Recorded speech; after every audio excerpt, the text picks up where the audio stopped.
Finger food. അതായത് നമുക്കിപ്പോൾ മക്കൾ സ്കൂളിൽ പോകുമ്പോൾ അല്ലെങ്കിൽ നമ്മൾ ഓഫീസിലൊക്കെ പോകുമ്പോൾ നമുക്ക് താല്പര്യമില്ല വേറൊരു കറി കൊണ്ടുപോയി അതിൽ മുക്കിയൊന്ന് കയ്യിൽ പിടിച്ചിട്ട് സുഖമായിട്ട് വർക്കും ചെയ്യാൻ പറ്റും. സെയിം ടൈം പിള്ളേർക്കെന്ന് വെച്ചാൽ കളിക്കാനും സ്കൂളിൽ ലഞ്ച് ബ്രേക്കിന് കളിക്കാനോടാനാണ് അവർക്ക് തിരക്ക്. അപ്പോൾ ഇരുന്നൊന്നും കഴിക്കാൻ അവർക്ക് സമയമില്ല.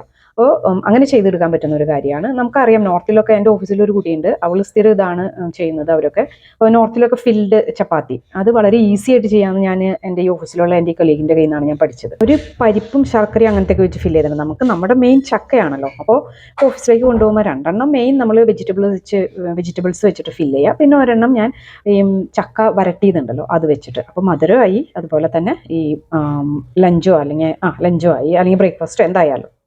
എനിക്കറിയാതിരുന്നത് ഈ പരത്തുന്ന ടെക്നിക്കായിരുന്നു. അത് പഠിച്ചു കഴിഞ്ഞ് കഴിഞ്ഞപ്പോൾ പിന്നെ ഭയങ്കര ഈസിയായി. ഇത് ചക്ക വെച്ച് ഫില്ല് ചെയ്താണ്, നല്ല ടേസ്റ്റാണ് ചായയുടെ ഒപ്പം കഴിക്കാനായിട്ട്. ഈവൻ ശർക്കര ഇട്ടില്ലെങ്കിലും നമുക്ക് ചക്ക വരട്ടി വെച്ച് ഫ്രിഡ്ജിൽ വെച്ച് കഴിഞ്ഞിട്ടുണ്ടെങ്കിൽ നമുക്ക് എപ്പോൾ വേണമെങ്കിലും എടുത്ത് ഉപയോഗിക്കാവുന്നതാണ്. അതുപോലെ മീറ്റ് വെച്ചിട്ടായാലും ചിക്കനോ അല്ലെങ്കിൽ മിൻസ്ഡ് മീറ്റൊക്കെ വെച്ചിട്ട് നമുക്കിത് ചെയ്തെടുക്കാം. അപ്പോൾ അതെങ്ങനെയാണെന്ന് നോക്കാം. ചക്കായി പരുവത്തിൽ വരട്ടിയെടുക്കണം. അധികം ലൂസാവരുത്, അധികം കട്ടിയാവരുത്, എന്നാലേ പരത്താൻ പറ്റുള്ളൂ നമുക്ക്. അപ്പോൾ ഇതിലേക്ക് ഞാൻ കുറച്ച് കോക്കനട്ടും പിന്നെ എള്ളിൻ്റെ പൊടിയൊക്കെ ഇട്ടു. പിന്നെ നമ്മൾ ചപ്പാത്തിക്ക് കുഴച്ചെടുക്കുന്ന പോലെ നല്ല സോഫ്റ്റായിട്ട് കുഴച്ചെടുക്കുക. ഫിൽഡ് ചപ്പാത്തി ചെയ്യാന്ന് പറഞ്ഞാൽ എനിക്ക് ഭയങ്കര വലിയൊരു ടാസ്ക് ആയിരുന്നു. പക്ഷേ ഈ ടെക്നിക്ക് മനസ്സിലായപ്പോഴാണ് ഇങ്ങനെ ഇത് വളരെ ഈസിയാണെന്നുള്ളത് മനസ്സിലായത്. അല്ലെന്ന് വെച്ചിട്ടുണ്ടെങ്കിൽ ചിലപ്പോൾ നമുക്കത് പൊട്ടിപ്പോകും, അതുപോലെ തന്നെ മിഡിൽ കട്ടി കൂടാ, സൈഡിലേക്ക് പരക്കാതിരിക്കുക, അങ്ങനത്തെ കുറേ പ്രശ്നങ്ങൾ ഞാൻ ഫേസ് ചെയ്തിരുന്നു. അപ്പോൾ ഇതാണ് ഇതിൻ്റെ ഒരു ടെക്നിക്ക്, വളരെ ഈസിയാണ്. അപ്പോൾ നമ്മളിതുപോലെ പരത്തിയിട്ട് കുറച്ച് ഓയിലൊന്ന് അതിലേക്ക് തടവി കൊടുക്കാം. അതിനുശേഷം എന്താണ് നമ്മൾ ഫില്ല് ചെയ്യാൻ ഉദ്ദേശിക്കുന്നത്, മധുരമാണോ അങ്ങനെ, അല്ലെന്ന് വെച്ചാൽ ഒരു ആലു പൊറോട്ടയൊക്കെ ഉണ്ടാക്കില്ലേ, അതൊക്കെ അങ്ങനത്തെ. അപ്പം ഞാനിതിപ്പോൾ വെജിറ്റബിൾ വയ്ക്കുമ്പോൾ എനിക്ക് ഈ സ്റ്റൈൽ ഇഷ്ടമല്ല. ഇത് സ്വീറ്റാണ്, ഇപ്പോൾ ചക്ക വരട്ടിയതാണ്. അപ്പോൾ ഇതുപോലെ എന്നിട്ട് ഇങ്ങനെ ഇങ്ങനെ ഞെറിഞ്ഞിങ്ങനെ കൊണ്ടുവരാം. എന്നിട്ട് മിഡിൽ വെച്ചിട്ട് നമ്മൾ കൈകൊണ്ട് നന്നായിട്ട് പ്രസ് ചെയ്ത് ആ മിഡിൽ ആ കട്ടിയുള്ള ഭാഗം ഉണ്ടല്ലോ അത് സൈഡിലേക്ക് നമ്മൾ പ്രസ് ചെയ്ത് ആ കട്ടിപ്പം മാറ്റി സൈഡിലേക്ക് സ്പ്രെഡ് ചെയ്ത് കൊടുക്കണം. അതിനുശേഷം നമ്മൾ ചപ്പാത്തിക്കോല് വെച്ച് പതുക്കെ നമ്മൾ ഭയങ്കര ഹാർഡായിട്ട് ചെയ്യരുത്, അപ്പോൾ അത് പൊട്ടിപ്പോവും. പതുക്കെ നമ്മൾ ചെയ്ത് അതിനെ നല്ല തിന്നാക്കിയിട്ട് എടുക്കണം. തിന്നാക്കിയിട്ട് കിട്ടുമ്പോഴാണ് നമുക്കതിന് ടേസ്റ്റ് വരുന്നത്. അപ്പോൾ ജാം ഫില്ല് ചെയ്ത പോലെ അതിൻ്റെ ഉള്ളിലിരിക്കും. എന്ത് സാധനം വേണമെങ്കിലും നമുക്കതിൽ ഫില്ല് ചെയ്ത് കൊടുക്കാം. ചക്കയ്ക്ക് ഇഷ്ടമുള്ളവർക്ക് ഒത്തിരി ഇഷ്ടപ്പെടും.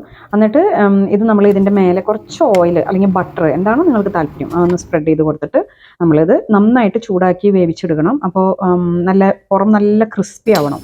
അപ്പോൾ ഒരു 2 ദിവസവും 3 ദിവസമൊക്കെ ഇത് ഫ്രിഡ്ജിൽ വെക്കാതെ തന്നെ പുറത്തിരിക്കും. നമുക്ക് ചുട്ടെടുക്കുന്ന സമയത്ത് ബട്ടർ ഇഷ്ടമുള്ളവർക്ക് ബട്ടർ തവയിൽ തേച്ചിട്ട് 2 സൈഡും മറിച്ചിട്ട് നമ്മൾ ചപ്പാത്തി ചൂടാക്കുന്ന പോലെ തന്നെ. അപ്പോൾ ശരിക്കും അത് പൊന്തി വരികയും ചെയ്യും.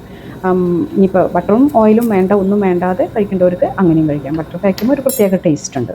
നമുക്ക് പച്ചക്കറികളൊന്നും കുട്ടികൾ കഴിക്കുന്നില്ല, അത് ബാക്കി വരുന്നു അല്ലെന്ന് വെച്ച് കഴിഞ്ഞിട്ടുണ്ടെങ്കിൽ ഇപ്പോൾ മീറ്റ് ആയാലും എന്തായാലും അന്ന് ചെറുതായിട്ടൊന്ന് ഷ്രെഡ് ചെയ്തിട്ട്, ഇതിപ്പോൾ പടവലങ്ങയാണ് ഞാൻ വെച്ചിരിക്കുന്നത്, പടവലങ്ങ തേങ്ങ ചേർത്തത്. അപ്പോൾ നല്ല ടേസ്റ്റ് ആയിരുന്നു ചപ്പാത്തിയുടെ ഒപ്പം കഴിക്കാനായിട്ട്. എന്നിട്ട് ഇതുപോലെ ഫോൾഡ് ചെയ്തെടുത്തിട്ട് നല്ല സൈഡൊക്കെ നന്നായിട്ട് ക്ലോസ് ചെയ്യുക. അതിനുശേഷം നമ്മളൊരു തവയിൽ വെച്ചിട്ട് നേരത്തെ ചെയ്ത പോലെ തന്നെ കുറച്ച് ഓയിലോ ബട്ടറോ എന്താണെന്ന് വെച്ചാൽ അത് പുരട്ടിയിട്ട് നമ്മൾ അത് ചെയ്തെടുക്കാം. അതുപോലെ മീറ്റും നമുക്ക് ചെയ്തെടുക്കാം കേട്ടോ. അപ്പോൾ എടുക്കുന്ന സമയത്ത് നല്ല ക്രിസ്പി ആയിട്ടിരിക്കണം, പക്ഷേ കുറച്ച് നേരം കഴിയുമ്പോൾ നല്ല സോഫ്റ്റായിട്ട് അത് ഇരിക്കും. ഇനി അതുപോലെ തന്നെ തിന്നാനും നല്ല ടേസ്റ്റാണ്. ഇനിയിപ്പോൾ അതിൻ്റെ കൂട്ടത്തിൽ ഇവിടെയൊക്കെ മറ്റേ പ്യുവർ വെജിറ്റേറിയൻ റെസ്റ്റോറൻറ്റിൽ ചെല്ലുമ്പോൾ ഞങ്ങൾക്ക് കിട്ടും ഇതുപോലെ. എന്നിട്ട് അതിന് തൈരിൽ മിൻറ്റ്, കൊറിയാൻഡർ, ഗ്രീൻ ചില്ലി ഇതൊക്കെ കൂടി അരച്ചിട്ട് അതിലേക്ക് തൈരിലേക്ക് ഇത് ആഡ് ചെയ്ത് കൊടുത്തിട്ട് ഇതുപോലെ ഇതും കൂട്ടി കഴിക്കാനായിട്ട് നല്ല ടേസ്റ്റാണ്. എല്ലാവരും ഒന്ന് ട്രൈ ചെയ്ത് നോക്കണം. അതുപോലെ തന്നെ മക്കൾക്കായാലും സ്കൂളിലേക്ക് കൊടുത്തു വിടാനായിട്ട് വളരെ ഈസി ആയിട്ടുള്ളൊരു കാര്യമാണ്. വീണ്ടും കാണാമെന്ന് പ്രതീക്ഷിക്കുന്നു. ബൈ.